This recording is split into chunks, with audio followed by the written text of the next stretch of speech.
when people are on the table and they have an experience with an angel, that each and every time, not even just a percentage of the time, but each and every time behind the image of this angel is a winged serpent. So That's the correct. question is, do angels, as what they have been portrayed, actually exist, or are they just a fairy tale? Well, was Satan not a fallen angel? Which means a serpent. That's correct. A winged serpent. Well, I mean, they're masters of illusion, these fellas. Remember, they've been hoodwinking our world for thousands of years. You know, religion itself is one of the biggest con artists, let's just say, mankind that's been conning man for a long time. I mean, no argument for me. Yeah.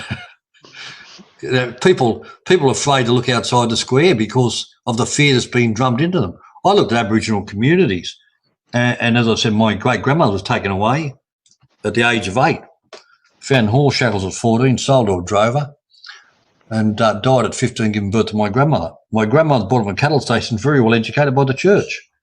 Nice to see her walking around all the days with rosary beads in her hand and Mary on the wall and Jesus on the wall.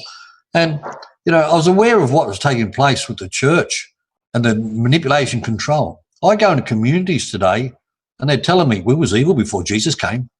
No, you weren't. You had law. You didn't violate this. I mean, the church is totally, it has deprogrammed and reprogrammed the soul. That was the game. Every country they went into, go back and have a look. They went in, they did the same thing to Ireland. They took away all the children in Ireland, traumatised them, you know, to try and program their religious beliefs. They did the same thing up in Canada. The church was coming in, taking the kids. So, you know, a case where mothers drowning the kids in the cold water to stop the white people who were linked to the church coming and taking the babies.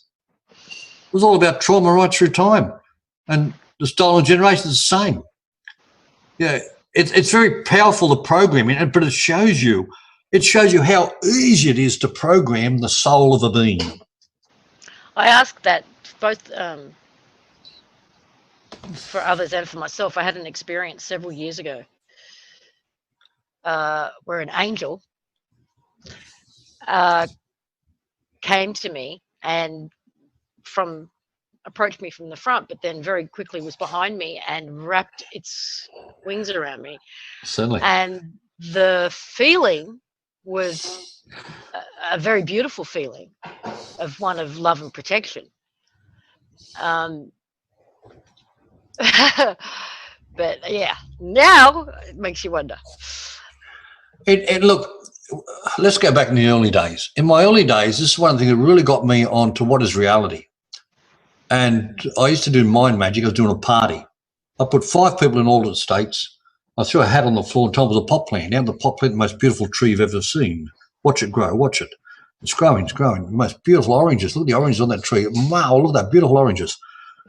I want you all to go and pick an orange off the tree. They all 5 of them picked orange off the tree, peeled it, ate it. It was the juiciest orange they've ever had in their entire life. I made it so they remember it. So then the night they're coming out and people are saying, what's it like to eat something that didn't exist? I say, don't be stupid. I know what I ate. Now, normally that would be classified as an illusion, but for those 5 people, that was reality.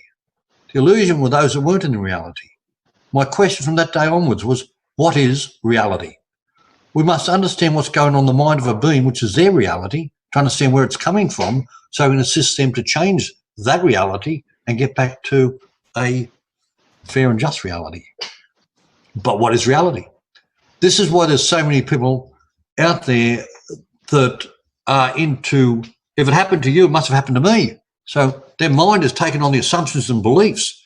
What we assume, we believe, and what we believe is. It is that simple.